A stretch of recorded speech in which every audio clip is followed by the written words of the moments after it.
Hello friends, कैसे हैं आप सब लोग। दोस्तों, आप सभी का हमारे यूट्यूब चैनल पर वेलकम है, स्वागत है।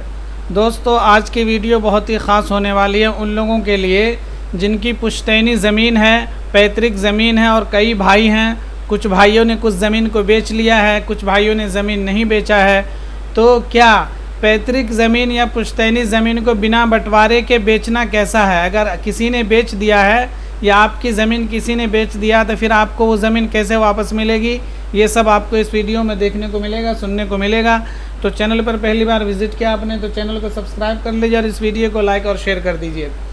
देखिए, पैतृक ज़मीन या पुश्तैनिक ज़मीन जो होती है तो उसमें कई लोगों का हिस्सा होता है। अब जब कई लोग होते हैं तो कुछ बंटवारा कई तरीके से हो जाता है। कुछ तो बंटवारा ऐसा होता है कि अगर कोई बड़ा प्लॉट है तो उसमें कहते हैं भाई सब जो है, अगर कोई 4 भाई है, बड़ा प्लॉट है तो उसका 4 हिस्सा कर देते हैं। पश्चिम से तुम्हारा, पूरब से तुम्हारा, दक्षिण से तुम्हारा, उत्तर से तुम्हारा। कुछ ऐसा होता है कि भाई के पैतृक ज़मीन है लेकिन छोटा छोटा प्लॉट है तो कहता भाई इधर वाला प्लॉट तुम्हारा है, इस साइड का तुम्हारा, इस साइड का तुम्हारा। इस तरह से भी बट जाता है। तो फिर जब इस तरह से ज़मीन बट जाती है तो फिर कुछ सालों बाद जब किसी भाई को बेचने की ज़रूरत पड़ती है, पैसे की ज़रूरत पड़ती है, जब उनको बेचना पड़ता है ज़मीन, तो फिर वो एक भाई ज़मीन बेचना चाहता है। तो क्या उसमें चारों भाई को शामिल करके बेचना पड़ेगा? क्या एक भाई ने ज़मीन बेच दिया तो क्या तीनों भाई का हिस्सा उसमें ख़त्म हो गया? इस तरह की बातें होती है। बहुत सारे लड़ाई झगड़े होते हैं इसी तरह के। तो आपको पूरी तरह से डिटेल आपको इस वीडियो में मिलने वाली है। बिल्कुल ध्यान से वीडियो को सुनिए। देखिए, अगर मैं मिसाल के तौर पे बता रहा हूँ, उसको अपने ऊपर फिट कर लीजिएगा। जैसे कोई 4 भाई है, उसकी पुश्तैनी ज़मीन है, ठीक है। अब जो उसकी पुश्तैनी ज़मीन है, 4 भाई है, उसके बाप के नाम पर ज़मीन है, बाप मर गया, बाप इस दुनिया में नहीं है। तो अब जहाँ जहाँ जो भी खेत है, जो भी प्लॉट है, उसमें चारों भाई का हिस्सा होना लाजमी बात है।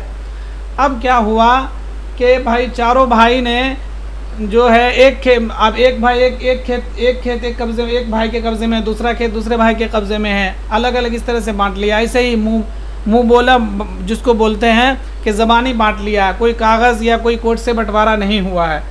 तो अब अगर एक भाई कोई एक खेत को बेचता है तो वो खेत अगर वो बट गया, अगर जैसे मुँह ज़बानी बांटा है तो उस खेत को बेचने के लिए चारों भाई को जाके लिखना पड़ेगा, तभी वो खेत जो ख़रीदेगा उसकी होगी। वरना वो जो 3 भाई है वो हिस्सा मांग सकता है तो वो उसको देना पड़ेगा। सुनिए बात को, अगर ज़बानी बटा हुआ, मुँह ज़बानी बटा हुआ है और एक खेत में 4 भाई का हिस्सा है, बड़ा प्लॉट है, और चारों भाई ने इस तरह से बांट लिया है कि पूरब का तुम्हारा, पश्चिम का तुम्हारा, उत्तर का तुम्हारा, तब इस बड़े प्लॉट में 4 भाई का जो 4 हिस्सा है, अब अगर जिस भाई का पूरब से हिस्सा है वो भाई अगर अपना पूरब वाला हिस्सा बेचना चाहेगा तो वो बिक भी जाएगा और जो ख़रीदेगा उसकी ज़मीन भी हो जाएगी, वो दाखिल खारिज भी हो जाएगा, वो उसका मालिक भी हो जाएगा। अगर ज़मीन बटा हुआ है किस तरह से, एक बड़ा प्लॉट है, उसमें 4 भाई का हिस्सा है, चारों भाई ने पूरा पश्चिम उत्तर दक्षिण करके बांट लिया है, सबका कब्ज़ा भी है। अब मान लीजिए किसी भाई का ज़मीन पूरब साइड में था, वो भाई बेचना चाहता अपना हिस्सा। तो अब जब वो अपना हिस्सा बेचेगा वो भाई, तो जो ख़रीदेगा वो उस पर कब्ज़ा ले लेगा तो उसकी ज़मीन हो जाएगी। अब अगर कोई तीसरा भाई, चौथा भाई कोर्ट उट में जाता है तो वो केस हार जाएगा, ज़मीन आपकी ही रहेगी, आपको टेंशन लेने वाली बात नहीं है। या जिसने बेचा है उसने कुछ गलत नहीं किया है। कैसे भाई, बड़ा प्लॉट है, उसका जो हिस्सा पूरब से था, बटा हुआ था, भाई पूरब वाला हिस्सा तुम्हारा, उसी को जोत रहा कई सालों से, अब वो अपना हिस्सा बेचा है तो वो ज़मीन बिक जाएगी। और कोई कोर्ट कचहरी अगर होता भी है तो कोई ज़्यादा झगड़े लफड़े वाली बात नहीं है। जिसने ज़मीन ख़रीदा वो आसानी से उसी की ज़मीन रहेगी, कोई ज़्यादा परेशानी नहीं आएगी। लेकिन अगर वही भाई, जिस भाई ने बेचा है पूरब वाला हिस्सा, ठीक है ना, पूरब वाला हिस्सा उसके कब्ज़े में है, अब वो बेच देता पश्चिम वाला हिस्सा जाके। जैसे भाई कोई ऐसी बात हो गई, वो उसके कब्ज़े में तो पूरब वाला हिस्सा है, लेकिन जिसको उसने बेचा है वो पश्चिम वाला हिस्सा जाके लिख देता है। तो अब जिस पश्चिम में तो किसी और भाई का कब्ज़ा है, इसका तो हिस्सा पूरब में था, तो जिसको लिखा है, लिखा तो जाएगा कि भाई उसका अपना हिस्सा लिखा है, लेकिन जिस भाई का पश्चिम में कब्ज़ा है वो अगर केस करेगा तो वो केस फाइल हो जाएगा और आपको कोर्ट कचहरी का चक्कर लगाना पड़ेगा। क्यों?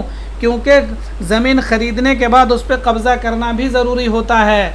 तो जब आप कब्ज़ा करने जाएंगे तो आपको तो उसने बोला था कि भाई पूरब वाला हिस्सा है, आपने पूरब वाला देख के आए और उसने बेच दिया आपको कौन पश्चिम वाला, पश्चिम किसी और भाई का कब्ज़ा है तो वो आपको पश्चिम वाला हिस्सा नहीं देगा। जब आप कोर्ट में जाएंगे तो वो भी कोर्ट में फिर फाइल करेगा भाई कि ये तो मेरा हिस्सा सब भाइयों ने बांट लिया था। वहाँ पर भले वो आपकी ज़मीन हो जाएगी बहुत सालों बाद कोर्ट कचहरी में लड़ने के बाद, लेकिन अभी वो भाई का कब्ज़ा है तो आपको ज़मीन नहीं देगा, तो आप जो परेशान रहेंगे। तो जब भी ऐसी कोई ज़मीन ख़रीदें जिसमें कई भाइयों का हिस्सा हो, पैतृक ज़मीन हो, तो ये देख लीजिएगा जो भाई ज़मीन बेच रहा है वो उसका हिस्सा जहाँ पर है वही हिस्सा बेचे भी, वही आपको कब्ज़ा भी कराए और केवाला में भी रजिस्ट्री में भी उसी हिस्से को दर्शाए कि भाई ये पूरब वाला हिस्सा है मेरे कब्ज़े में, यही मैं बेच रहा हूँ। तो इस तरह से देख के लीजिएगा, कागज़ में भी वो पूरब वाला हिस्सा ही बनाइएगा, तो कोई लड़ाई झगड़े वाली बात नहीं होगी।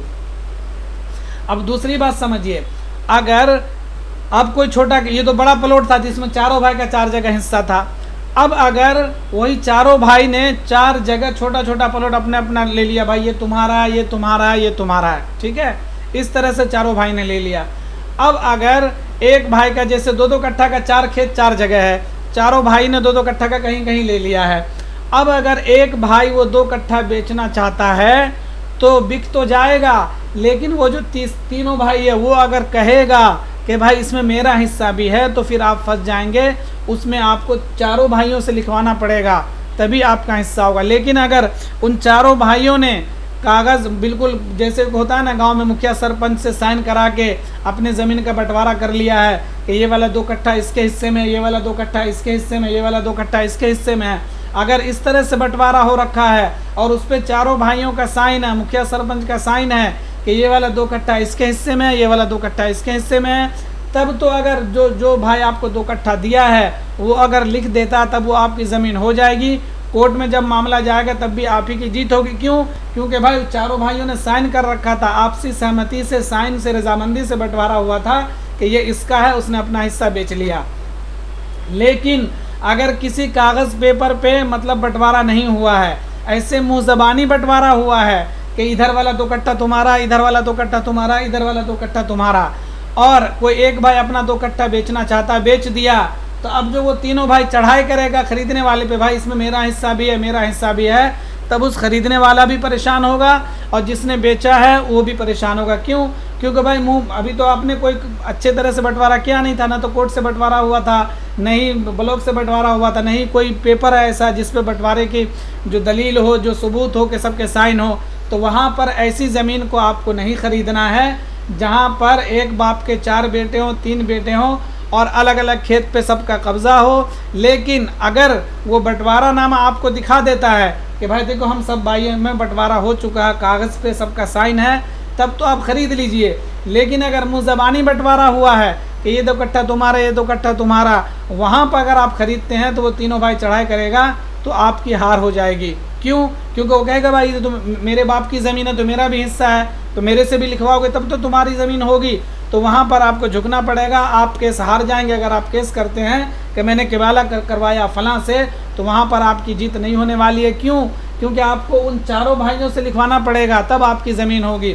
लेकिन अगर वही कोई बंटवारा नामा हो चारों भाइयों का लिखित में, बंटवारा नामा लिखित में होना चाहिए, अगर बंटवारा नामा लिखित में है, चारों भाइयों का साइन है, तब फिर आपको घबराने की ज़रूरत नहीं है। तो इस तरह से अगर कोई पैतृक ज़मीन और पुश्तैनी ज़मीन अगर आप लोग ख़रीदते हैं तो उस तरह की ज़मीन से ख़रीदने से पहले आपको ये देखना है कि जो भाई ज़मीन बेच रहा है वो अपना हिस्से से ज़्यादा तो नहीं बेच रहा है, और उस भाई का उस ज़मीन पे कब्ज़ा है कि नहीं ये भी देखना है। अगर उस भाई का ऐसा होता है जब भाई कुछ भाई दिल्ली पंजाब कहीं भी मुंबई में रहता, आउट ऑफ इंडिया होता है, ठीक है, 3 भाई है, एक भाई विदेश में, 2 भाई गाँव में रहता है। अब जो 2 भाई है वो एक भाई, तीनों भाई कहाँ ला के बटा हुआ है, मुँह ज़बानी बट गया। अब जो है वो जो 2 भाई गांव में है, एक भाई सोच रहा भाई कि वो तो बाहर रहता है, इसका हिस्सा इधर से ये हम बेच देते हैं। तो भाई जब आप वो बेच देगा वो अपना दूसरे का हिस्सा, तो कब्ज़ा तो उसका है नहीं, उसका कब्ज़ा तो अपने हिस्से पे है। तो आपको जब कब्ज़ा दिलाने जाएगा उसका हिस्सा, तो वहाँ फिर लड़ाई होगी। तो आपको ये भी देखना है कि जो पुश्तैनी ज़मीन आपको बेच रहा है वो उसके कब्ज़े में भी है कि नहीं। अगर वो अपने दूसरे भाई का हिस्सा वाला आपको बेच दिया, आपके वाला तो दुरुस्त होगा, आपकी ज़मीन हो जाएगी, लेकिन जिस भाई के कब्ज़े में है वो भाई अगर आपको कब्ज़ा नहीं देगा, पुलिस बुला लेता है, तो वहाँ पे फिर वो कोर्ट में चला जाएगा, तो स्टे लग जाएगा। तो फिर वो दिखाना पड़ेगा आपको ये साबित करना पड़ेगा, जिस भाई ने आपको बेचा वो उसको कहना पड़ेगा ये मेरे हिस्से में है। तो इस तरह की ज़मीन में आपको ये अच्छे से ध्यान में रखना पड़ेगा, पुश्तैनी ज़मीन, पैतृक ज़मीन में, कि जिस भाई का जिस पे कब्ज़ा हो और वो उसका उतना ही हिस्सा हो। जैसे 4 भाई है तो भाई 5 कट्ठा ज़मीन है, कितना हिस्सा होगा वो अपना ही हिस्सा लिखे। सिर्फ 3 कट्ठा ज़मीन है, 3 भाई है तो सिर्फ एक कट्ठा लिखे। तो ये भी देखना अपने हिस्से के बकदर लिखे। दूसरा ये भी देखना आपको उसका कब्ज़ा है कि नहीं। तो इस तरह से अगर आप ज़मीन ख़रीदते हैं तब तो कोई झगड़े वाली बात नहीं है। लेकिन अगर आप कब्ज़ा भाई का कहीं और है और आपको ज़मीन लिख रहा कहीं और का, तो इस तरह की ज़मीन लेने से बचें, क्योंकि फिर बाद में जब केस कोर्ट में केस जाएगा तो आप भी फंसेंगे, फिर लंबी प्रक्रिया चलेगी, आपका पैसा भी फंस जाएगा और आपके ज़मीन पे कब्ज़ा भी नहीं होगा। तो फ्रेंड्स, इस तरह की वीडियो देखने के लिए चैनल को सब्सक्राइब कर लीजिए, वीडियो को लाइक और शेयर कर दीजिए। शुक्रिया।